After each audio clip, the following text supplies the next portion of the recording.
Welcome to I science. तो आज मैं आपके सामने थर्मोडायनामिक्स का सेकेंड लेक्चर या सेकेंड वीडियो लेके आया हूँ। जैसे कि आपने फर्स्ट वीडियो अगर देखा हो तो वहाँ पे मैंने थर्मोडायनामिक्स क्या होता है ये बताया, फिर कौन कौन से टर्म्स हैं थर्मोडायनामिक्स में जो हमको मालूम होने चाहिए वो मैंने बताया, और मैंने लास्ट वीडियो में बताया था कि नेक्स्ट वीडियो थर्मोडायनामिक्स का बेस बताएगा आपको, जिस पे पूरा थर्मोडायनामिक्स डिपेंड है, मतलब जो फाउंडेशन है थर्मोडायनामिक्स का। आज का वीडियो उसी पे है, क्योंकि आज का वीडियो अगर आप समझ जाएंगे तो आपको जो पूरा रिमेनिंग थर्मोडायनामिक्स है उसमें आपको कुछ परेशानी नहीं होगी, क्योंकि पूरा रिमेनिंग जो थर्मोडायनामिक्स चैप्टर है वो आज के वीडियो पे ही डिपेंडेंट है। आज की वीडियो में हम तीन ऐसे फिजिकल क्वांटिटीज पढ़ने वाले हैं जिसके भरोसे ही पूरा थर्मोडायनामिक्स एक्सप्लेन हो सकता है। इन तीनों के बिना थर्मोडायनामिक्स एक्सप्लेन नहीं हो सकता। तो आप समझ लीजिए आज का वीडियो ही सबसे इंपॉर्टेंट वीडियो बन गया थर्मोडायनामिक्स का। चलिए स्टार्ट करता हूं। मैं आपको सबसे पहला टर्म इंट्रोड्यूस करता हूं। सबसे पहला टर्म जो है उसका नाम है इंटरनल एनर्जी, जिसको यू से डिनोट किया गया है। और टू बी मोर प्रिसाइज, ज्यादा प्रिसाइज अगर जानना है तो चेंज इन इंटरनल एनर्जी, जिसको हम लिख सकते हैं डेल्टा यू। चलिए पहले मैं आपको बताऊं ये इंटरनल एनर्जी। वैसे आपको काइनेटिक थ्योरी का अगर आपने मेरा वीडियोस देखा है तो वहां पे हमने बात किया है गैसेस में। तो जैसे कि इंटरनल एनर्जी का क्या मतलब है, जैसे कि सपोज अगर मैंने बीकर में लिक्विड रखा है पानी, तो मैं देख रहा हूं पानी तो मूव नहीं कर रहा है, स्टेशनरी है, तो वहां पे कौन सा मोशन है? कोई मोशन नहीं है। लेकिन अगर आप उस पानी के अंदर घुसे मॉलिक्यूलर लेवल पे, तो आप जानते हैं ना मॉलिक्यूल्स तो कभी भी स्टेशनरी होते नहीं है, they are continuously in random motion. या फिर अगर सॉलिड होगा तो वाइब्रेशनल मोड में तो होंगे, अगर सब जगह नहीं मूव कर पा रहे क्योंकि उनका एक पर्टिकुलर शेप और साइज होता है, उसमें ही वो मूव कर सकते हैं, तो एटलीस्ट वो लोग वाइब्रेशनल मोड में तो है। और आपका जो गैस मॉलिक्यूल्स होता है आप जानते हो वो तो कहीं भी मूव होता है, सब एकदम रैंडम मोशन होता है। तो ये जो मॉलिक्यूल्स का जो रैंडम मोशन होता है ना, this is what is the internal energy of the thermodynamic system. तो अगर मैं इंटरनल एनर्जी की बात करूं तो it is the energy associated with the random motion of molecules या डिसऑर्डर मोशन ऑफ मॉलिक्यूल्स। वो जो रैंडम मोशन या डिसऑर्डर मोशन ऑफ मॉलिक्यूल्स है वही है उस सिस्टम का इंटरनल एनर्जी। अब जहां तक गैसेस की बात है, जो लास्ट चैप्टर मैंने आपको बताया था, गैसेस में हम लोग ये अज्यूम करते हैं आइडियल गैस में कि वहां पे पोटेंशियल एनर्जी नहीं है, क्योंकि हम लोग अज्यूम करते हैं कि मॉलिक्यूल्स के बीच में इंटरेक्शन नहीं है, तो वहां सिर्फ काइनेटिक है, वो ट्रांसलेशनल हो, रोटेशनल हो या वाइब्रेशनल हो। ये हो चुका लास्ट चैप्टर में। जहां तक लिक्विड्स और गैस सॉलिड्स की बात करेंगे तो उनमें पोटेंशियल एनर्जी भी होता है, क्योंकि उनके मॉलिक्यूल्स इंटरैक्ट करते हैं। तो इसका मतलब इन शॉर्ट अगर हम बोलें तो internal energy of the system का मतलब ये हुआ कि उसका जो टोटल एनर्जी है वो गैसेस में सिर्फ काइनेटिक होगा, सॉलिड और लिक्विड में बात करेंगे तो काइनेटिक प्लस पोटेंशियल। तो एक वर्ड में बोले तो टोटल मैकेनिकल एनर्जी, टोटल जो मैकेनिकल एनर्जी है सिस्टम का, उसी को कहा जाएगा internal energy of the system. इसका सिंबल क्या है? इसका सिंबल है U। U is the symbol for internal energy. अब हम कैसे आइडेंटिफाई कर सकते हैं क्या कि इंटरनल एनर्जी सिस्टम का क्या है? यस, एक तरीका है जानने का। क्या है? टेम्परेचर। टेम्परेचर से आप पता कर सकते हैं कि किसी सिस्टम का इंटरनल एनर्जी ज्यादा है कि कम है। अगर किसी सिस्टम का इंटरनल एनर्जी ज्यादा होगा तो थर्मोमीटर में उसका रीडिंग ज्यादा दिखाया जाएगा। जिस सिस्टम का इंटरनल एनर्जी कम होगा थर्मोमीटर उसका रीडिंग कम दिखाएगा। इससे क्या पता चलता है कि अगर किसी सिस्टम का टेम्परेचर ज्यादा है तो आप क्या कंक्लूजन निकाल सकते हैं कि उस सिस्टम का इंटरनल एनर्जी ज्यादा है। और अगर किसी सिस्टम में थर्मोमीटर का रीडिंग कम है, टेम्परेचर कम है, तो आप ये कंक्लूजन निकाल सकते हैं कि उस सिस्टम का इंटरनल एनर्जी कम है। मतलब मॉलिक्यूल्स का जो मोशन है ज़्यादा बढ़ने से सिस्टम का टेम्परेचर बढ़ता है। टेम्परेचर का मतलब है हीट कंटेंट। उस सिस्टम का जो हीट कंटेंट है वो बढ़ जाता है। मॉलिक्यूल्स को एक्स्ट्रा जो एनर्जी होती है that is responsible for the extra heat which is shown in the thermometer. वो जो हीट कंटेंट जिसको हम लोग बोलते हैं ना, कोल्डनेस या वार्मनेस या हॉटनेस, गरम ठंडा, ये वही है। गरम मतलब इंटरनल एनर्जी ज़्यादा है, टेम्परेचर ज़्यादा दिखा रहा है। ठंडा मतलब इंटरनल एनर्जी सिस्टम की कम है और वो टेम्परेचर कम दिखा रहा है। तो इस तरीके से टेम्परेचर की मदद से आप ये पता कर सकते हैं कि सिस्टम का इंटरनल एनर्जी ज़्यादा है कि कम है। मतलब कि मैं ऐसा बोल सकता हूँ कि अगर टेम्परेचर ज़्यादा है तो इंटरनल एनर्जी भी ज़्यादा है। अगर टेम्परेचर कम है तो इंटरनल एनर्जी भी कम होगा, है कि नहीं? मतलब अगर टेम्परेचर राइज हो रहा है, इससे ये भी पता बोल सकते हैं, तो change in the internal energy will be positive. क्योंकि अगर आपका टेम्परेचर बढ़ रहा है, सपोज किसी सिस्टम ने आपने देखा कि टेम्परेचर 20 है, बाद में 30 हो गया, टेम्परेचर बढ़ा। अगर टेम्परेचर बढ़ा इसका मतलब इंटरनल एनर्जी बढ़ा, तो मतलब चेंज। डेल्टा यू क्या बताता है? क्योंकि हम लोग का जो थर्मोडायनामिक्स में हम लोग यू में बात नहीं करते, हम लोग डेल्टा यू में बात करते हैं, change in the internal energy. इसलिए मैंने वर्ड लिखा है सेंटेंस। तो अगर टेम्परेचर बढ़ने से अगर आपका इंटरनल एनर्जी बढ़ रहा है तो जो डिफरेंस होगा ना इनिशियल और फाइनल के बीच का डिफरेंस, वो पॉजिटिव होना चाहिए क्योंकि बढ़ा। और अगर आपका टेम्परेचर घट रहा है, इससे ये पता चलेगा कि सिस्टम का जो इंटरनल एनर्जी है वो नेगेटिव है, उसको लिया जाएगा माइनस। घट रहा है तो चेंज इन एनर्जी कम हुआ, so that will be taken as negative. तो आई होप आपको समझ में आया what is internal energy of a system. Is that clear? और चेंज इन इंटरनल एनर्जी कब पॉजिटिव होता है, कब नेगेटिव होता है? आपको एक क्वेश्चन सिंपल पूछ सकता है, सर अगर टेम्परेचर चेंज ही नहीं हुआ तो? Very good. अगर टेम्परेचर नहीं चेंज हुआ है तो उसको हम लोग बोलते हैं थर्मल इक्विलिब्रियम।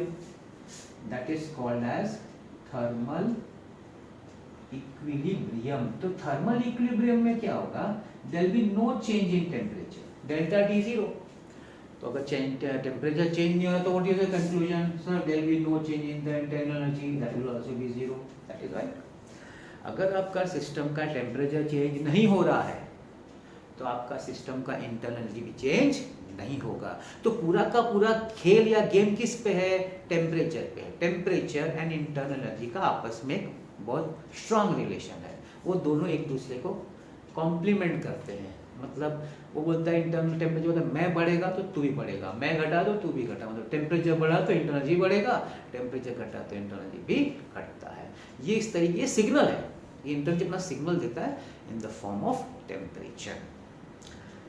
ये बात, ये पहला टर्म है जो आपको थर्मोडायनामिक्स में समझना था। जो मैंने बोला 3 टर्म है, उसमें से सबसे पहला टर्म है internal energy as well as change in internal energy. अब यहाँ तो हम समझ गए कि भाई थर्मोडायनामिक्स में सिस्टम की बात होती है और सिस्टम में जो वर्क, जो सिस्टम को जो आइडेंटिफाई जिससे हो सकता है वो हम उसके इंटरनल एनर्जी से उसको आइडेंटिफाई करते हैं। सिस्टम की स्टेट में है वो उसकी इंटरनल एनर्जी से पता चलेगा। अब ये जो इंटरनल एनर्जी है उसको चेंज अगर करना है आपको तो अपने आप तो नहीं होने वाला है। अपने आप ये चेंज नहीं होता system, sorry internal energy system का अपने आप चेंज नहीं होता। उसको चेंज करने के लिए, जिसको हम लोग, मैंने लास्ट वीडियो में बताया था, अगर आपको सिस्टम को चेंज करना है ना एक स्टेट से दूसरे स्टेट, उसको हम लोग बोलते हैं थर्मोडायनामिक्स प्रोसेस। उस पर आएंगे हम लोग डिटेल में, हम लोग करने वाले नेक्स्ट वीडियो में। लेकिन मुझे ये बताना है कि अगर आपको सिस्टम का इंटरनली चेंज करना है या सपोज नहीं भी करना है, मोस्टली तो अभी अब सपोज हम लोग बात करते करना है, अगर मुझे इंटरनली चेंज करना है अपने आप नहीं होगा। उसके लिए 2 तरीका है। सिस्टम का इंटरनल एनर्जी चेंज करने का 2 तरीका है। मैंने आपको बोला 3 टर्म्स हैं, तो एक टर्म तो इंटरनल एनर्जी है और 2 कौन से टर्म है? 2 वो टर्म है जो इंटरनल एनर्जी को चेंज करेंगे। तो हो गए ना 3 टर्म।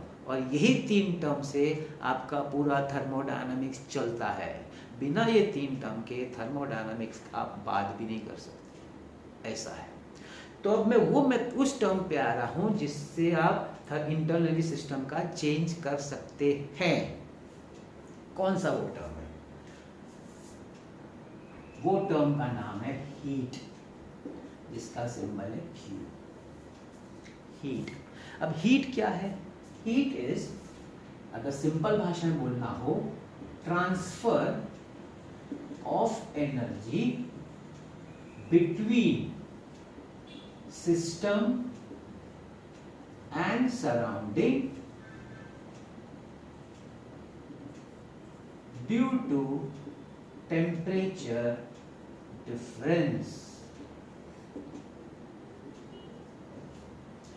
अब कप में गर्म चाय ठंडा हो गया, ग्लास में बर्फ है गर्म हो गया। क्यों हुआ?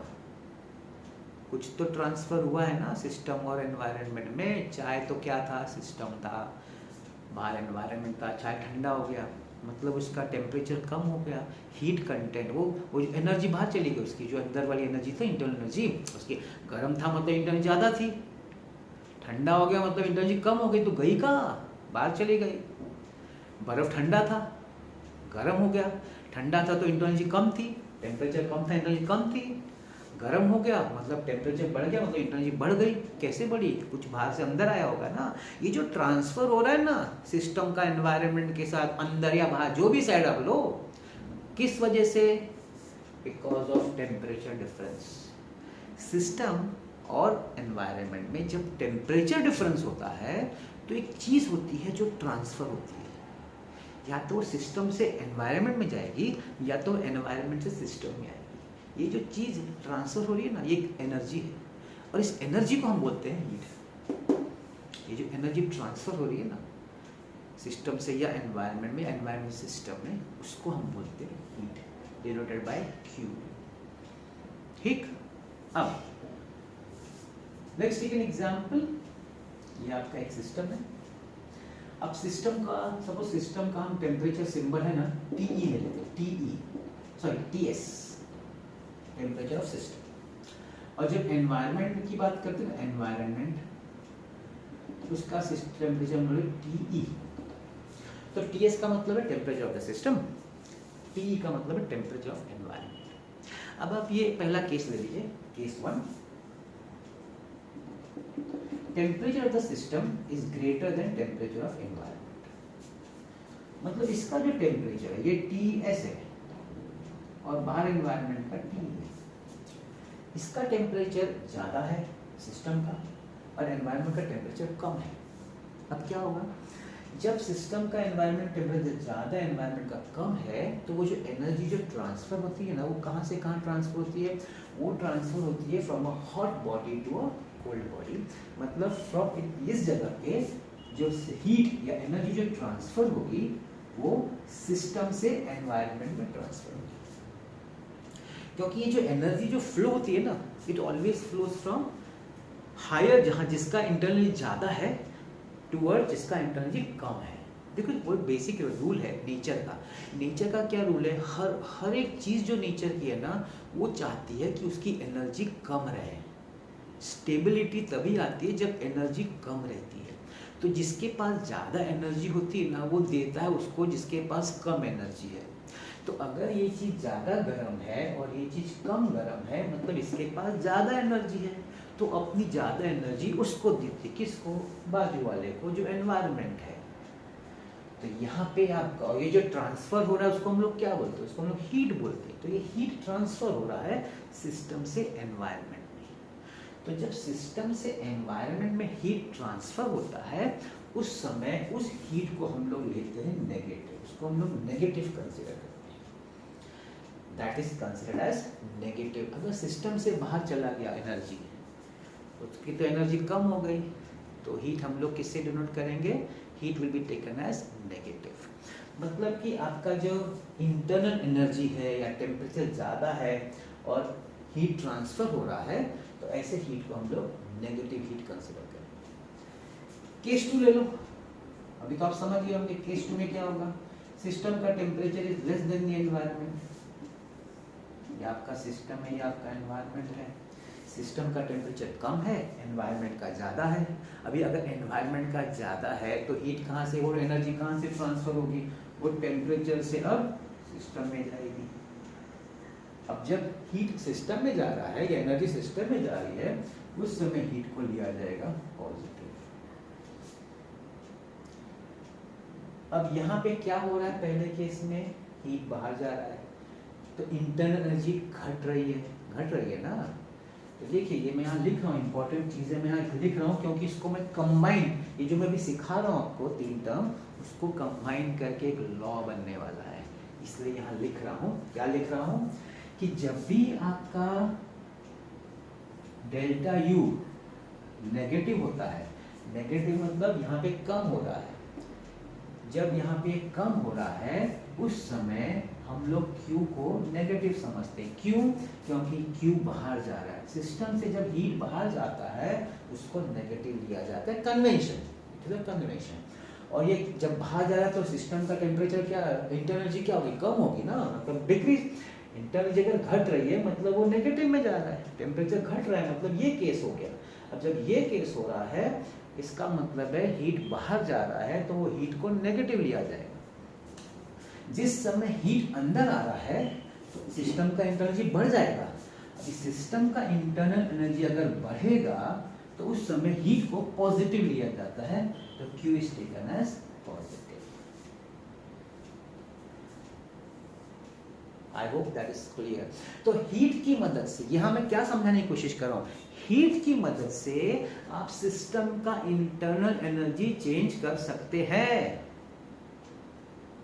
हीट की मदद से अगर हीट सिस्टम से बाहर गया इंटरनल एनर्जी कम हो गया, अगर हीट सिस्टम के अंदर आ गया तो इंटरनल एनर्जी बढ़ गया। किसका बढ़ा घटा? सिस्टम का। हम लोग को इंटरेस्ट सिस्टम में, हमको इंटरेस्ट एनवायरनमेंट में नहीं है। हमारा पूरा जो इंटरेस्ट है वो पूरा का पूरा सिस्टम पे ही कॉन्सेंट्रेटेड है। तो अगर सिस्टम का में आपने हीट दिया तो उसका इंटरनल एनर्जी बढ़ेगा, अगर सिस्टम में से आपने हीट निकाला तो उसका इंटरनल एनर्जी घटेगा। तो एक तरीका है, तो हीट की मदद से आप सिस्टम का इंटरनल एनर्जी चेंज कर सकते हैं, ये मुझे बताना था। तो अगर Q नेगेटिव है, नेगेटिव मतलब सिस्टम से बाहर जा रहा है, तो आपका इंटरनल एनर्जी घटेगा, नेगेटिव हो जाएगा। अगर Q पॉजिटिव है मतलब हीट सिस्टम में आ रहा है, तो आपका इंटरनल एनर्जी बढ़ेगा, मतलब delta U change internal energy positive हो जाएगा। तो ये 2 चीज समझ लिया आप लोग ने, एक तो internal energy, change internal energy, and heat, किस तरीके से हीट इंटरनल एनर्जी को चेंज करता है। अब आता हूं मैं आपके थर्ड टर्म पे। मैंने आपको बोला ना 3 टर्म से टोटल, अब मैं आ रहा हूं तीसरे टर्म पे।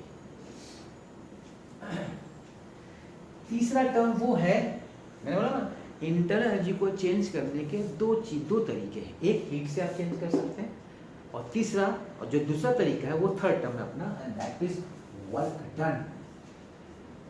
Work done, W। Work done या वर्क से भी आप सिस्टम का इंटरनल एनर्जी चेंज कर सकते हैं। कैसे? अब इसके लिए मैं आपको, मुझे एक्सप्लेन करने के लिए एक सिलेंडर समझना पड़ेगा, अज्यूम करना पड़ेगा। देखिए जरा ध्यान से समझिएगा। ये आपका सिलेंडर है, सपोज ये पिस्टन है, ये आपका पिस्टन है, ठीक है, और इसमें गैस है, इस सिलेंडर में गैस है।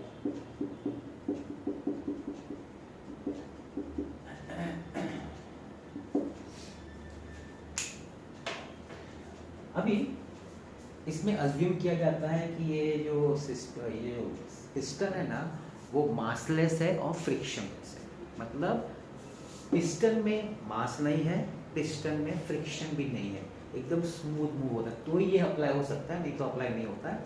तो ये अजम्पशन है कि पिस्टन है, ये आपका सिलेंडर है, ये पिस्टन है which is massless and frictionless, ठीक है, और ये आसानी से मूव हो सकता है, राइट।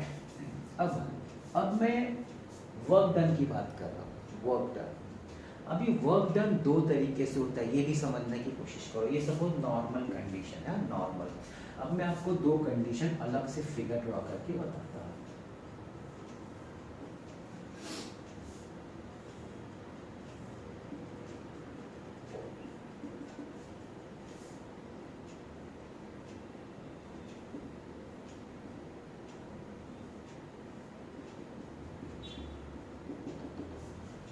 अभी आपको दो कंडीशन, ये आपका स्टेबल कंडीशन, स्टेबल, ठीक है। अब ये दो कंडीशन है, आप समझ गए होंगे दोनों को देख के दोनों में फर्क क्या है।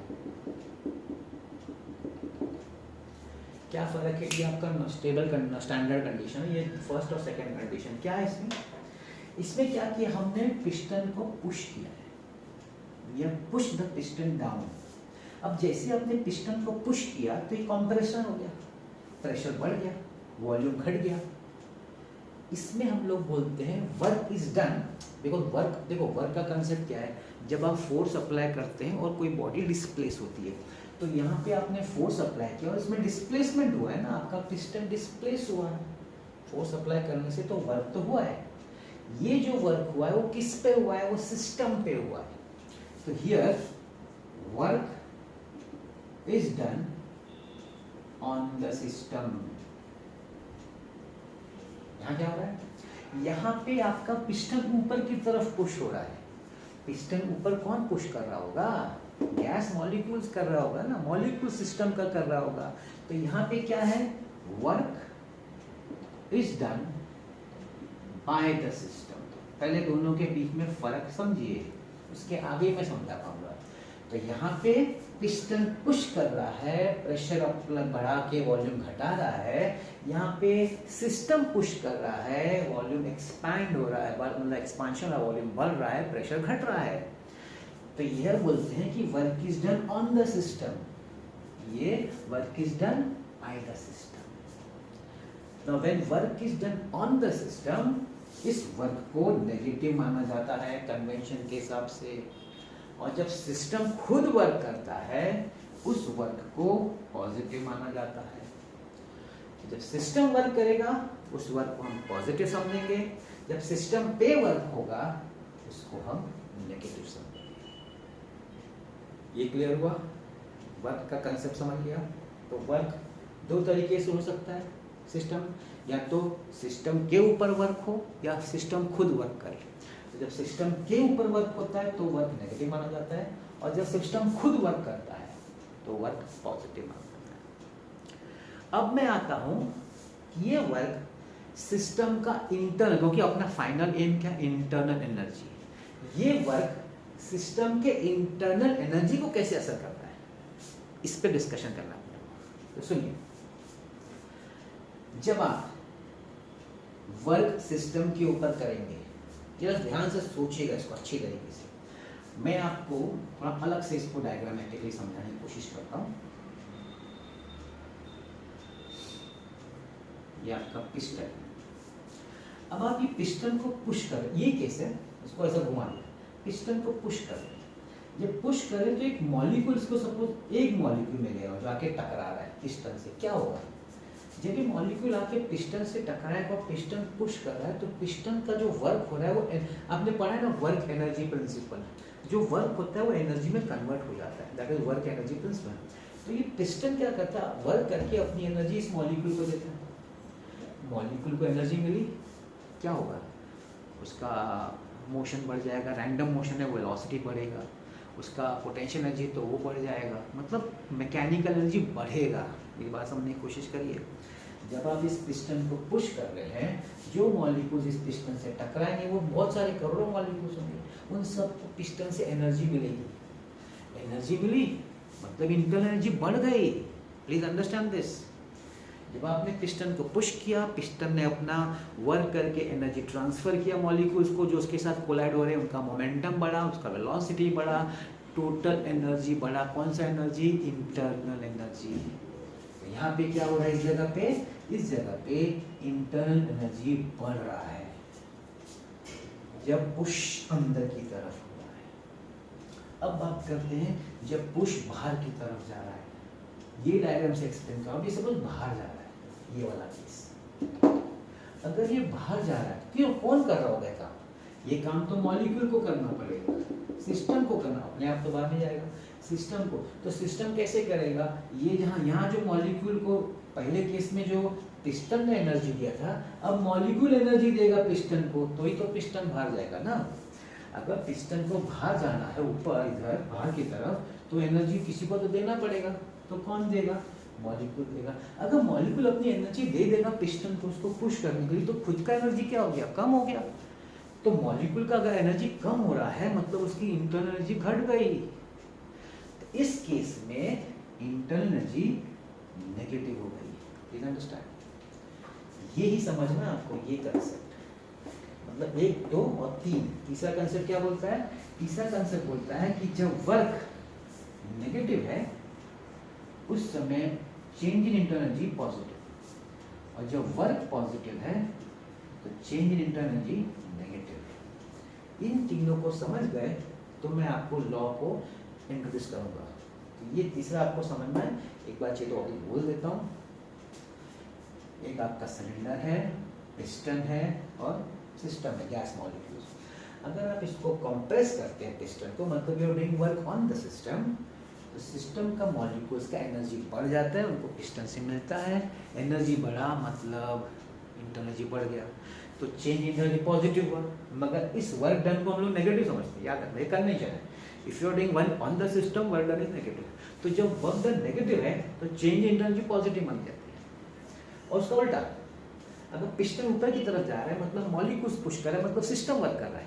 तो जब सिस्टम वर्क कर रहा है तो उस समय वर्क को पॉजिटिव माना जाता है कि उस समय क्या होता है, मॉलिक्यूल्स अपनी एनर्जी खो रहा है, दे रहा है, लॉस हो रहा है उसका एनर्जी, पिस्टन को दे रहा है अपनी एनर्जी, तो उसका इंटरनल तो घट गया, तो नेगेटिव हो गया। अब ये 3 कंसेप्ट लेके I am going to introduce to you the first law of thermodynamics. Last video में I had explained you 0th law of thermodynamics. Now I am going to introduce to you the first law of thermodynamics. मैं इसको रब करता हूँ, ये चीज आपको समझनी है। And we go to what is called as the first law of thermodynamics. तो मैंने आपको जो 3 टर्म समझाए जो कि पूरे के पूरे थर्मोडायनामिक्स का फाउंडेशन है, वो है इंटरनल एनर्जी या फिर उसको चेंज इन इंटरनल एनर्जी बोल सकते हैं, दूसरा है हीट और तीसरा है वर्क डन। चलिए, let me take you to the first law of thermodynamics.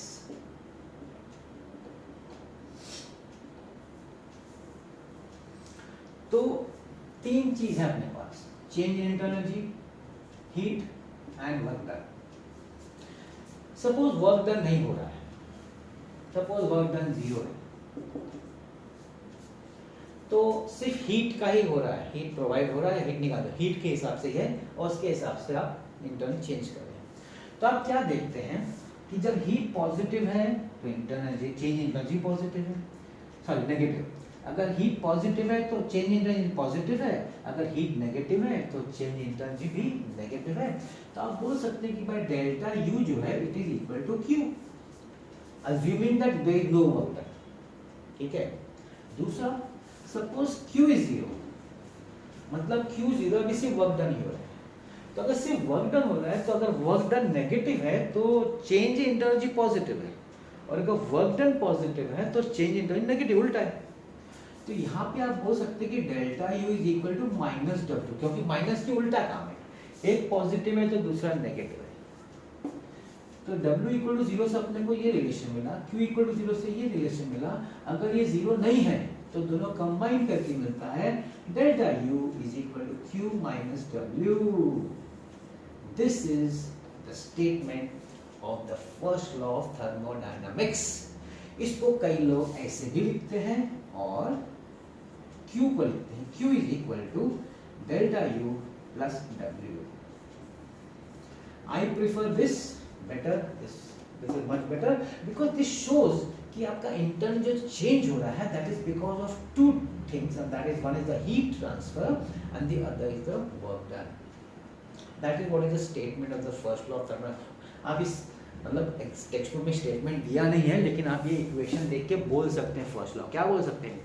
The change in internal energy of a thermodynamic system is the sum of the heat transferred and the work done. ये नहीं बोलने का कि work done on the system by the system की heat अंदर आ जाएगी बाहर, ये सब नहीं बोलने का। ये तो जो ऐसा क्वेश्चन होगा वो ठीक है। अभी क्या, अब मैंने क्या बोला, चेंज बोला, मैंने नहीं बोला कि बढ़ रहा है कि घट रहा है। तो यहाँ भी कुछ नहीं बोलने का कि वर्क ऑन इन की हीट अंदर बाहर, कुछ नहीं। क्या बोलने का, the change in internal energy of a thermodynamic system is the sum of the heat transferred and the work done. अब आप बोलेंगे सर आपने बोला सम लेकिन माइनस, ये माइनस एक्चुअली क्या बताता है कि वो ऑपोजिट रिलेशन में है तो सम। देखो अगर मैं बोलूं a minus B, so it is nothing but a plus of minus B ना। Minus is nothing but a summation only of what, of a negative term. You can consider as a positive also.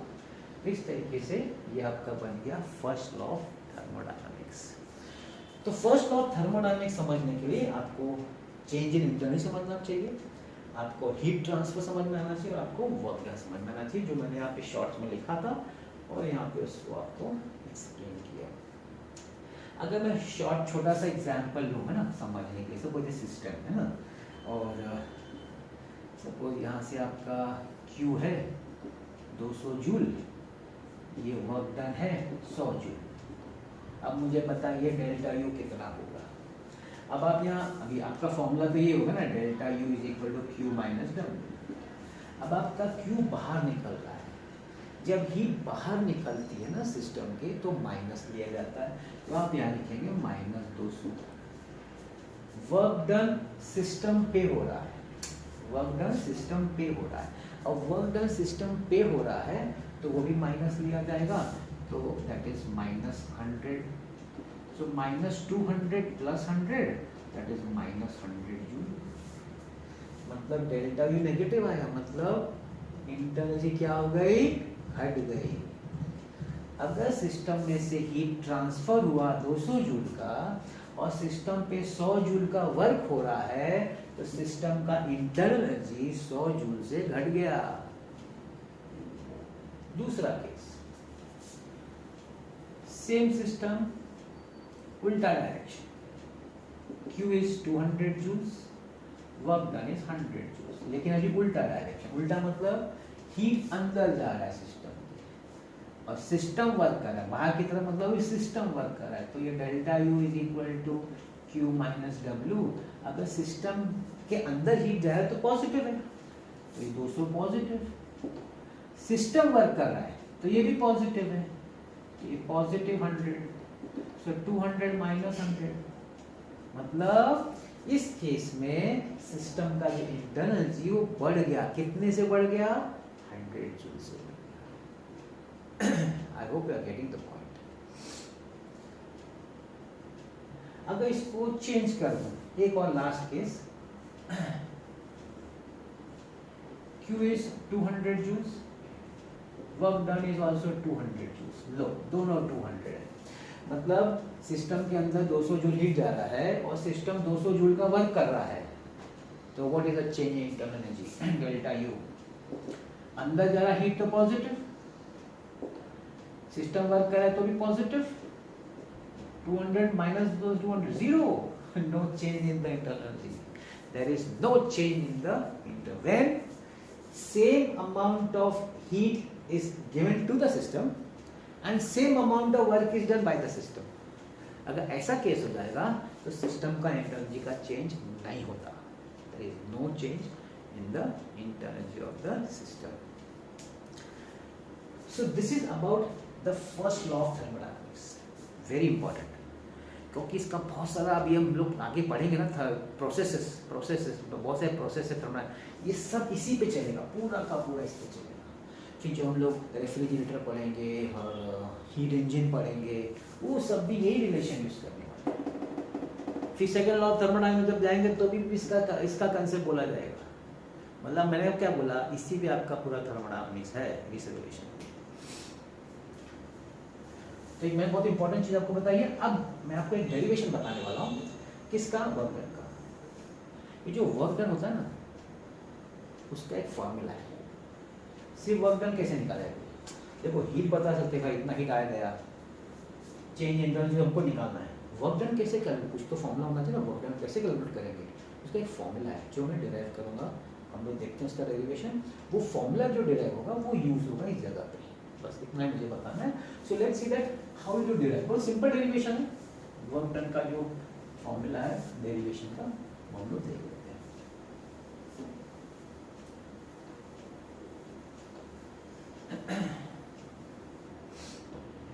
तो इसके लिए वापस मुझे piston consider करना पड़ेगा। अभी piston जरा अलग तरीके से हम लोग कंसीडर कर रहे हैं इधर, है ना।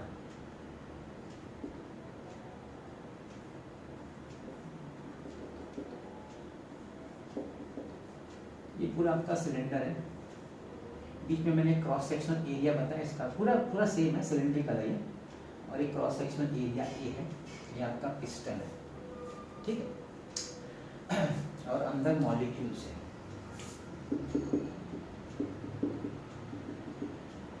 यहाँ भी मॉलिक्यूल्स है, हाँ। अब सपोज आपने फोर्स अप्लाई किया, फोर्स एफ अप्लाई किया और इसको डिस्प्लेस किया by a distance dx, piston displace हुआ by a distance dx, then we know that the work done dw क्यों, क्योंकि डिस्प्लेसमेंट स्मॉल लिया, dw is equal to f dx, ठीक है।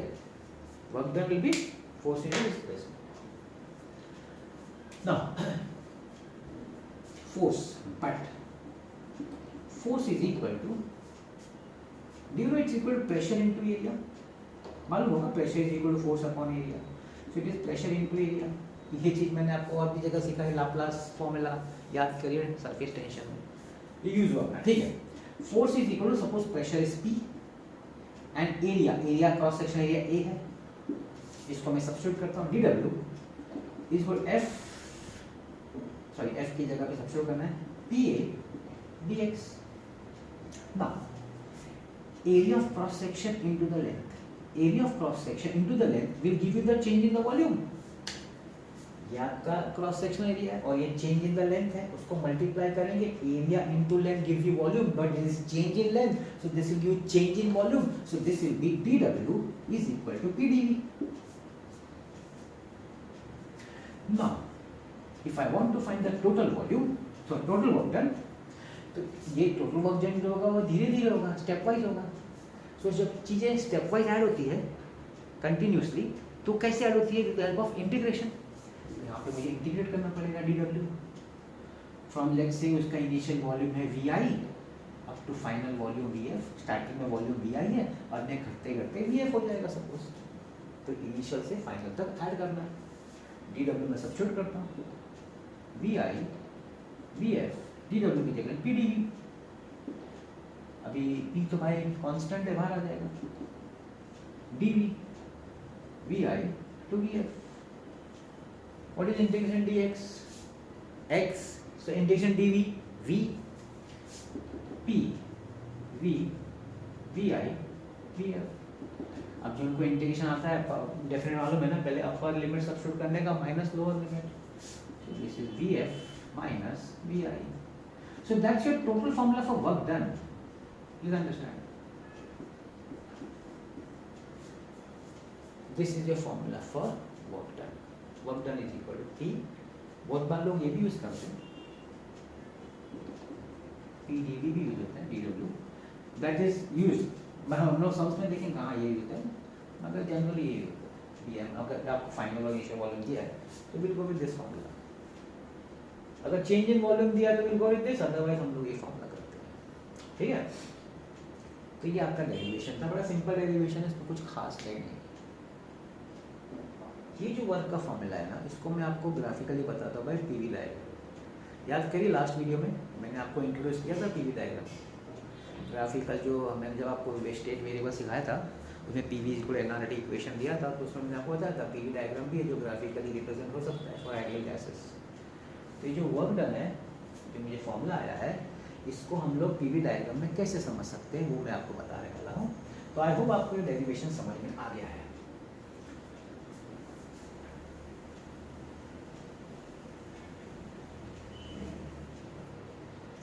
पीवी डायग्राम याद करिए, यहाँ प्रेशर होता है, यहाँ वॉल्यूम होता है कि नहीं, और ये आपका ग्राफ होता है।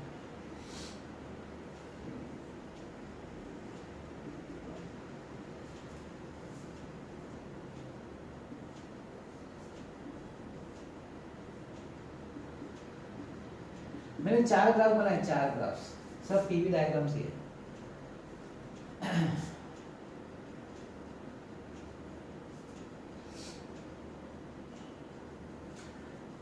अब देखिए इधर क्या हो रहा है, ये आपका पी आई होगा, सॉरी इधर जा रहा है ना, तो ये आपका होगा वी आई और ये आपका होगा पी आई, या 1-2 सेकंड डिनोट कर देते हैं, ठीक है ना।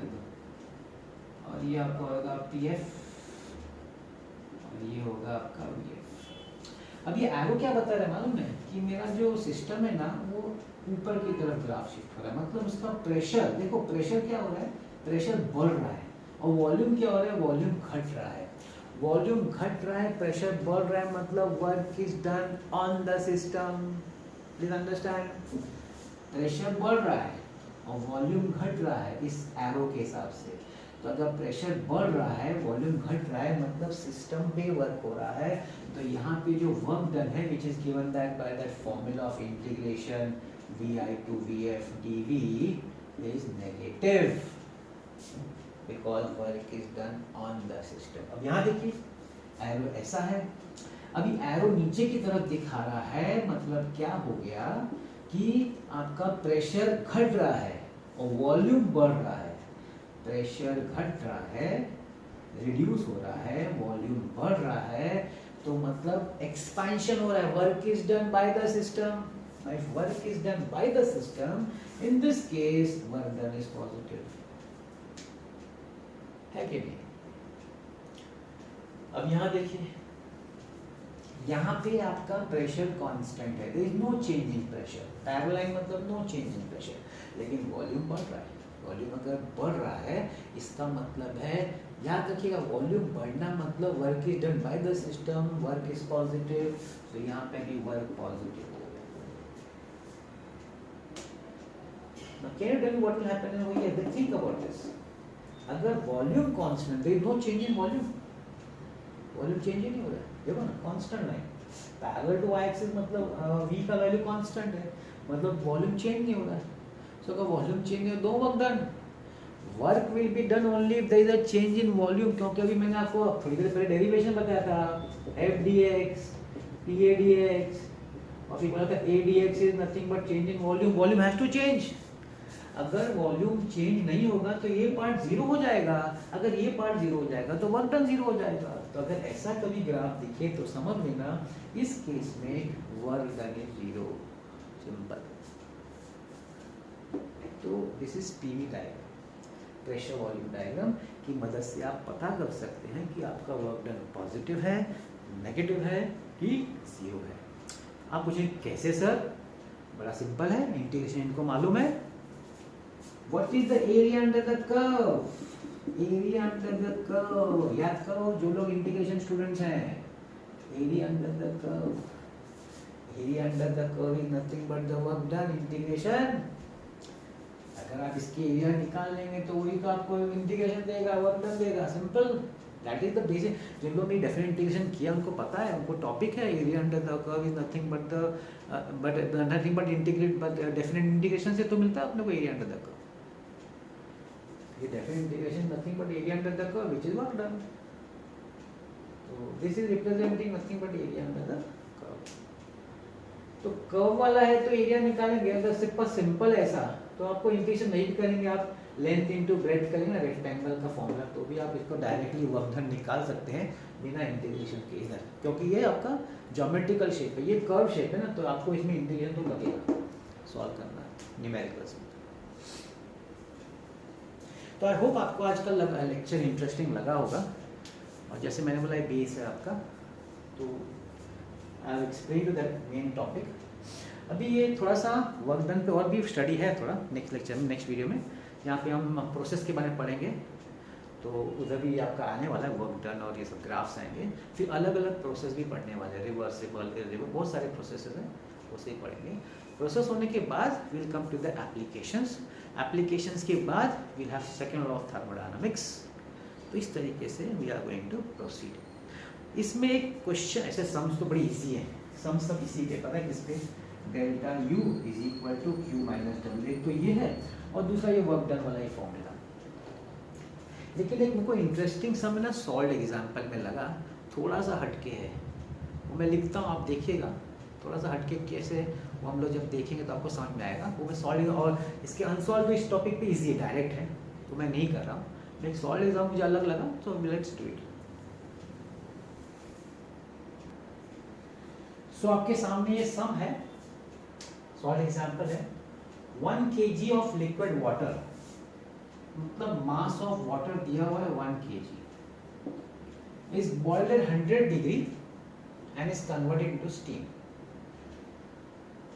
एटमॉस्फेरिक प्रेशर दिया हुआ है P 1.01 into 10⁵ पास्कल, और वॉल्यूम चेंजेस फ्रॉम, मतलब इनिशियल वॉल्यूम दिया हुआ है 1 into 10⁻³ मीटर क्यूब, और जब स्टीम में कन्वर्ट हो जाता है ना वो लिक्विड, देखो पानी बॉईल हो रहा है 100 डिग्री पे, मतलब पानी का इतना वॉल्यूम है, जब वो स्टीम बन जाता है तो वॉल्यूम बढ़ जाता है, दैट इज 1.671 मीटर क्यूब। और लेटर, हाँ देखो मैं बोला ये सब में अलग क्या है, ये सब में ये चीज़ अलग है। अब इसके बारे में ये चैप्टर में इसके बारे में कोई डिस्कशन नहीं, लेकिन क्वेश्चन है इसका, क्योंकि ये आपको 11 में पढ़ाया गया in the chapter of thermal properties of matter, तो वो कंसेप्ट इसमें पूछा गया। L that is latent heat of vaporization 2256 kilo joule पर केजी। 3 चीज पूछा है। पहले पूछा है कितना हीट सिस्टम को ट्रांसफर हुआ। देखिए मैं आपको समझाता हूँ, पानी है, इमेजिन करो पानी 100 डिग्री पे, अब 100 डिग्री पे पानी पे जब आप हीट देंगे तो पानी का क्या होगा, पानी स्टीम बनेगा। पानी अगर स्टीम बन रहा है मतलब वो हीट एब्जॉर्ब कर रहा है सिस्टम, पानी हीट एब्जॉर्ब कर रहा है मतलब सिस्टम हीट ले रहा है। तो वही पूछा है कि भाई कितना सिस्टम को एनर्जी मिला। अब ये क्यू मतलब क्यू द हीट जो मिल रहा है वो एनर्जी के फॉर्म में क्यू में मिल रहा है। अब इसका फॉर्मूला 11 में से लेना पड़ेगा आपको देखना पड़ेगा, आपने को याद नहीं हो तो latent heat of vaporization, latent heat of fusion, मतलब जब पानी से बर्फ़ बनता है, बर्फ़ से पानी बनता है तो उस समय फ्यूजन वॉल्यूम होता है, पानी से वेपर बनता है या वेपर पानी से उधर आइस, सॉरी फ्यूजन जब होता है आइस और वाटर में इंटर कन्वर्जन होता है, और लिक्विड और गैस स्टीम में कन्वर्जन होता है तो उसको वेपराइजेशन बोलते हैं। तो उसका फॉर्मूला ml,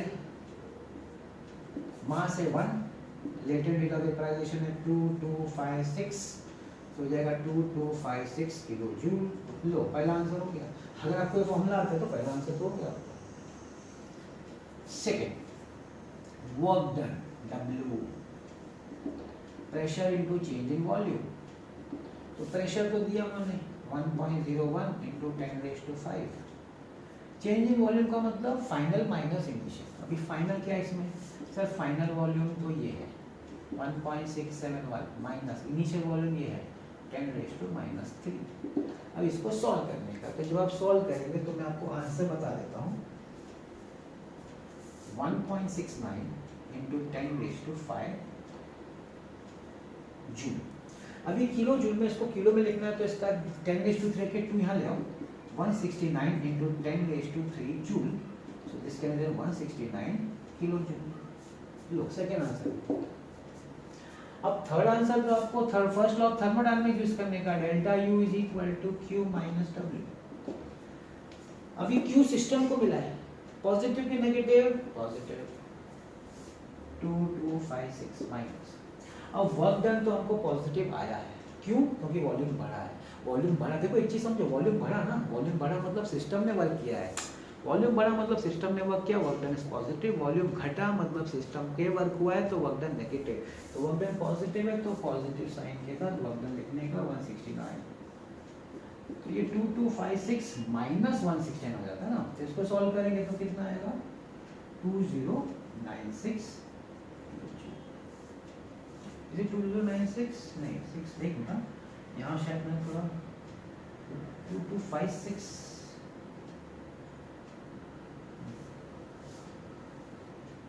ये थोड़ा तो माइनस कर देते हैं, 16 माइनस 9 is 7, टेक्स्ट में शायद रॉन्ग दिया, टेक्स्ट में शायद करेक्शन होगा, 14 माइनस 6 is 8,